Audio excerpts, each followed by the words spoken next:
அனைத்து நண்பர்களுக்கும் பிறை சூடன் சார்பாக அன்பான வணக்கங்கள். இந்த வீடியோ பிடித்திருந்தால் லைக் பண்ணுங்கள், ஷேர் பண்ணுங்கள், கமெண்ட் பண்ணுங்கள், மறக்காமல் சப்ஸ்கிரைப் பண்ணுங்கள். வாங்க வீடியோ பார்ப்போம். விநாயகர் சதுர்த்தி எப்போ வருதுன்னு பார்த்தீங்கன்னா 27/8/2025 அதாவது ஆங்கில மாதம் வருது.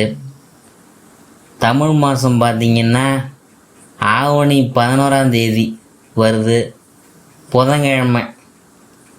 விநாயகர் சதுர்த்தி சிறப்பாக அன்றைய தினம் கொண்டாடுவாங்க மக்கள்லாம். 12 சனி, பயணங்கள் அதிகம். 2025 மீன ராசியை பற்றி நாம் பார்க்க போகிறோம். உங்கள் ராசிநாதன் குரு அர்த்தாஷ்டம குருவாக சஞ்சரிக்கிறார். அவரோடு சுக்கிரனும் இணைந்திருக்கிறதுனால மனக்குழப்பம் அதிகரிக்கும். மாற்று கருத்துடையோரின் எண்ணிக்கை கூடும். கூட்டு தொழில் செய்கிறவங்க தனித்து இயங்க முற்படுவாங்க. ஆனால் பிரச்சனைகளை நீங்கள் அதிகமாக சந்திக்க நேரிடும். பொது வாழ்விலே எதிர்பார்த்த பொறுப்புகள் கிடைக்காது. புதிய முயற்சிகளில் தடைகளும் தாமதங்களும் அலைமோத எதையும் திட்டமிட்டு செய்ய முடியாது. இது போன்ற நேரங்களில் உடல்நிலையிலும் கவனமாக இருக்கணும். உடன் இருப்பவங்கள்ட்ட கவனத்தோடு இருக்கிறது நல்லது. கடகம் சுக்கிரன், அதை பற்றி பார்க்கும்பொழுது ஆவணி 5 கடகராசிக்கு சுக்கிரன் போகிறாரு. உங்கள் ராசிக்கு 3, 8 ஆகிய இடங்களுக்கு அதிபதியானவர். அவர் பஞ்சமஸ்தானம் வரும்போது பிள்ளைகளால் சில பிரச்சனைகள் ஏற்படலாம். விரயங்கள் அதிகரிக்கும். வீடு வாங்குவது, இடம் வாங்குவது போன்றவற்றில் கவனம் செலுத்துவீங்க. சொத்துக்கள் வாங்கும் பொழுது வில்லங்கம் பார்த்து வாங்கணும், இல்லாட்டி சில பிரச்சனைகளை சந்திக்க நேரிடும். பூர்வீக சொத்துக்களை பிரித்து கொள்றதில் தகராறுகள் அதிகரிக்கும். பஞ்சாயத்துகள் இழுபறியான நிலையில் இருக்கிறதே என்று கவலைப்படுவீங்க. தொழில் போட்டிகளை சமாளிக்க இயலவில்லையே என்று வருத்தப்படுவீங்க. பிறரிடம் எந்த பொறுப்பையும் ஒப்படைச்சாலும் அது நடைபெறாமல் போகலாம். நீங்களே செய்கிறது தான் நல்லது. சிம்மம் புதன், ஆவணி 9 சிம்ம ராசிக்கு புதன் போகிறாரு. உங்கள் ராசிக்கு 4, 7 ஆகிய இடங்களுக்கு அதிபதியானவர் தான் புதன். அவர் 6ஆம் இடத்துக்கு வரும்பொழுது சூரியனோடு இணைந்து புத ஆதித்ய யோகத்தை உருவாக்குறாங்க. எனவே மேல் படிப்பு சம்பந்தமாக எடுத்த முயற்சியெலாம் வெற்றி பெறும். வெளிநாட்டில் வேலை பார்க்க வேண்டும் என்று நினைத்தவங்களுக்கு அது கைகூடும் நேரம்தான். தைரியமும் தன்னம்பிக்கையும் கொஞ்சம் அதிகரிக்கும். உத்தியோகத்தில் இருக்கிறவங்களுக்கு உயர் பதவிகள்லாம் எதிர்பார்த்தபடி கிடைக்கும்.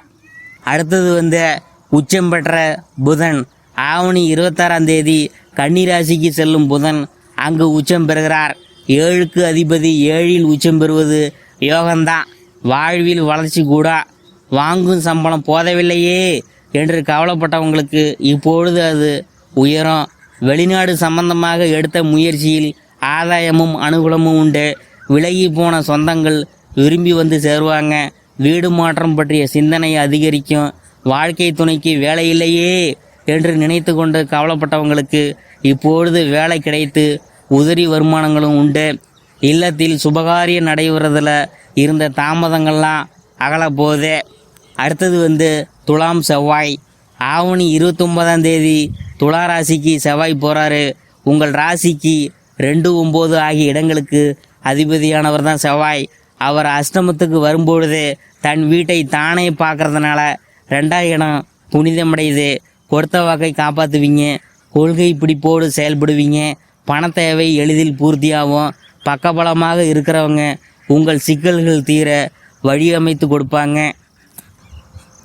சிம்மம் சுக்கிரன், அதை பற்றி பார்க்கும்பொழுது ஆவணி 30 சிம்ம ராசிக்கு சுக்கிரன் போகிறாரு. உங்கள் ராசிக்கு 3, 8 ஆகிய இடங்களுக்கு அதிபதியானவர் சுக்கிரன். அவர் 6ஆம் இடத்துக்கு வருவது அற்புதமான நேரம். கெட்டவன் கெட்டிடில் கிட்டிடும் ராஜயோகம் என்பது கிணங்க நல்ல பலன்கள்லாம் ஏராளமாக நடைபெறும் மாதம்தான். தடைப்பட்ட காரியங்கள் தானாக நடைபெறும். உத்தியோக மாற்றங்கள் உறுதியாகலாம். தொழில் வளர்ச்சி உண்டு. பொது வாழ்வில் இருக்கிறவங்களுக்கு மேலிடத்தின் நல்ல பெயர் கிடைக்கும். வியாபாரம் மற்றும் தொழில் செய்கிறவங்களுக்கு வருமானம் உயரும். உத்தியோகத்தில் உள்ளவங்களுக்கு உயர்மட்ட அதிகாரிகளால் ஏற்பட்ட தொல்லைகள் அகலும். இளைஞர்களுக்கு ஆதரவு கூட.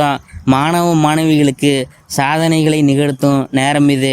பெண்களுக்கு பொருளாதார நிலை உயரும், புதிய முயற்சிகளில் வெற்றி கிடைக்கும்.